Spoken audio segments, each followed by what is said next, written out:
and welcome to week 12. We are getting close to the end of the term, so this week we're kind of bringing everything together that we've done so far in the term, opening up some new possibilities, and this will be your last major assignment. You'll get to work on it next week too, before your final. So crazy to think. What I wanted to start with is just a recap of the 12 principles. I think you guys are using them. I think you're understanding them from before, but it's nice to kind of take a look again, read through these. Timing and spacing, do I know what that means? Squash and stretch, do I know what that means? And then am I using them, right? I think you are. I think squash and stretch and exaggeration can be used further. I think setting up your composition, aka staging, is going to be kind of important moving forward, especially. So I've got the 12 principles here. Hey guys, Alan so Becker. I decided to make a video series dedicated by preparing them for the next act. So I'm not going to go through these ones again. I know we've looked at them before. And then this is the 12 principles with kind of animated GIFs to kind of show it even further. If you do find that you have any questions on any of the principles, please do not hesitate to reach out and ask me. This is a vital part of character animation. I debated on having a quiz where you just had to list these and then what they were, but I decided against it. So just make sure you're understanding. Again, print this out, have it next to your computer so you can reference it. I think some of the trickiest ones to deal with are secondary action and overlapping action. Okay, because we have, even with the dance, it was pretty clear. You knew the leg had to pop out, but you didn't necessarily always think about, and this is for everyone, I say you, but you didn't think about how when I move my leg, my hip is going to move, and I had a little bit of movement to my shoulders to offset it, which comes from the back. So really every movement has overlapping movements through it, and you have to think about the timing. Not everything happens for one key frame at frame 5. We kind of map out our key frames, and maybe you have the main action is at frame 5, but then maybe you have an element that takes a little bit longer that, ends at frame 6 or frame 7. If I'm going to do a jumping jack, you're like, oh, my arms go up and down at the same time. But that isn't visually pleasing, and it's going to cause issue because it's too perfect. So again, if let's say I have a jumping jack and it's like frame 1 and frame 12 or frame 24, whatever it is, 1 is down, 24 is up, what you want to do is hold one of the arms to be longer. So, maybe at frame 1, I've got both arms down, but then at frame 3, I've kept my right arm down. And then at frame 20, my left arm is up, and frame 24, my right arm is up. They're still going to look like they're getting there at the same time because we're talking, 3/24 of a second, but that offset is going to make it more appealing. I also want to talk about something it's called the A to X to B. And what this means is that, well, let me we'll bring this back up. So A to X to B is, you get from A to B, right? So where's the timing one?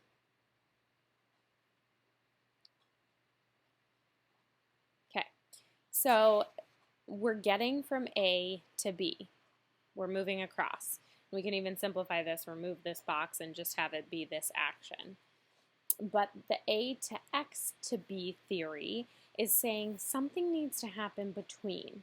I'm not just going to turn my head from right to left. I'm going to arc it down or arc it up because arc is a principle. But what else I could do is I could look to the right, do a full circle, and then look left. That X is what do you do in the in-betweens that makes your animation interesting. And you've got the main ideas down of what we're doing so far. You're understanding, you're getting the concepts, but now it's bringing all of your animations up a level, getting that A to X to B concept. So, due for Wednesday, I just want you to take any previous assignment. So, the full body, run or walk, copying poses, nothing, take, dance, lip sync. And I want you to redo or rework it. So, you have more knowledge. Granted, if it's the lip sync, it's not a ton of knowledge, but I want you to really think about these key poses, the timing, the movement that you've done. If you feel like you did really well throughout the term, great. You can do a character run, a character walk. Think of copying something else, doing a different version of the dance or nothing take. That's fine. If you'd like to rework something, like, oh, I didn't really understand key poses when we were doing the walk, and now I do. So let me do contact down, passing up. But I want you to also think about taking it to the next level. So adding more back move in, adding more exaggeration. Again, that A to X to B, secondary action, and follow through. Okay? So you must write in the comments the changes that you made or what you learned redoing the assignment. You're going to submit a play blast, the Maya file, and your comments. Okay? If you don't have any comments, you will not get any credit.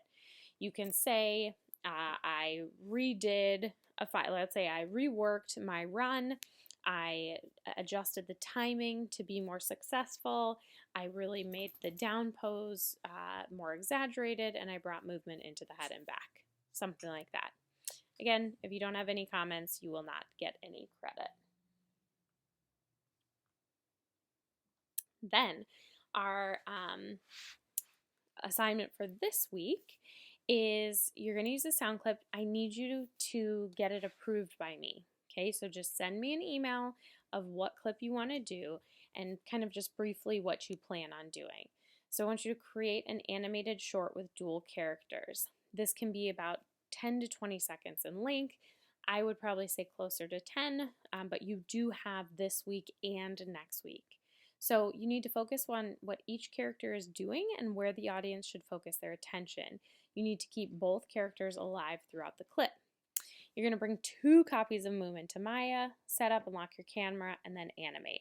So do Sunday, this Sunday, a play blast of your work in progress. You're going to just start with the body actions and movements. The lip sync and finesse will be last. So I don't even expect you to have that started by this Sunday. What you're thinking about is, where are we going to be looking? When it comes to your final assignment, you can animate and have different cameras. For this one, I want you to focus on one camera, and then with your movements, that'll draw attention to which character we should be looking at. So again, email your sound clip to me for approval to make sure that you can successfully import the sound into Maya. If you're running into any issues at this point, let me know as well. If you do not email me your clip, you will not get full credit, okay? So I will automatically deduct a letter grade if you don't get my approval. Okay, so make sure you do that. So how do we deal with dual characters? I'm going to open up my file. This is just like the Moom class file. Now I have, Moom set up. By default, Moom is at the 0, 0, 0 access point. So I'm going to just move the full character over. And I do that by grabbing the ring underneath Moom, and I'm going to move to the side. Why is that? Because when I go to import a second version of Moom, it's going to go right at the 0, 0, 0 access point, and I don't want them to be overlapping because they're the exact same and it gets confusing. So then I'll just go to File, Import, and you can grab the same file. Just have it on your desktop or whatever you want. Moom, import, continue. Now, because we have 2 instances of the same rig, it's always been important that you increment your saves and save often, but now it becomes even more important, okay? If you want, you could change the kind of skin tone of one of the Mooms if you find that that's beneficial to you. What you will need to do is look in your channel box down at the bottom, and you can see we can turn, this is the geometry, and you can toggle it on and off to see which one you're dealing with. This like dot dot dot geometry is the copy, But if we uncheck the R for reference, I can click on it, and then if I look into my attribute editor, and I'm going to go all the way over, it says eyebrow shader, we're going to go to body shader, and we can change the color here. Sorry, it's making me, so you can make it whatever color you want. That just kind of helps sometimes to show the difference between the two. Once you are done with that, make sure you put the R back. T is transparent, R is reference. That just means you can't touch it because you just want to use the controllers like we have been using.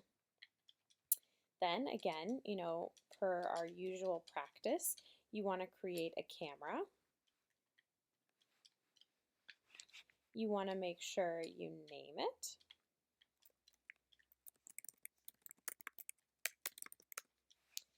And we can turn it on, our viewport, and make sure we're dealing in 1920 by 1080.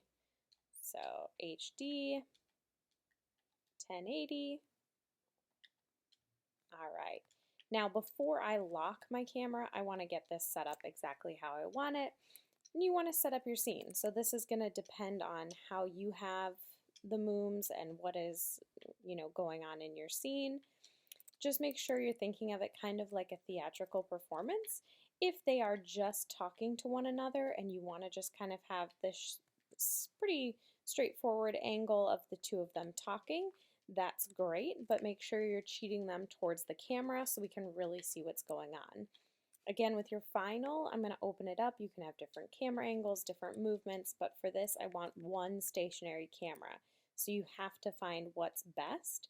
And I do need to see both characters. If you wanted to do kind of an over-the-shoulder, something like this, you can, but you need to show me that both of the mooms are being animated. And that's why I want you to email me your base idea anyway, so that I can see what audio clip you are using and get your idea down. Now, it's really going to be all about everything that we've kind of done throughout the term. So you'll need to decide, okay, well, this character is talking until frame 70, so I'm going to have them really moving around, and I'm going to kind of do the nothing assignment with this character. This character is listening, maybe they're not focused, and their eyes are drifting, whatever it is you want. Lastly, I want you to show at least kind of their hips and above. So you don't have to show their feet, you can, but I need to see their back, arms, and head at a minimum. Okay, so this week is going to kind of be more on a student-to-student basis, depending upon what you're doing, what you're trying to achieve. I am available via email all week long. You can send me your files. You're going to start with just sending me your audio. All right, and that's all I'm looking for this week. Again, this is just going to be your work in progress, getting started, blocking out your movement, looking at your keyframes, and then next week you can add the lip sync, add finesse, and kind of finalize what you're working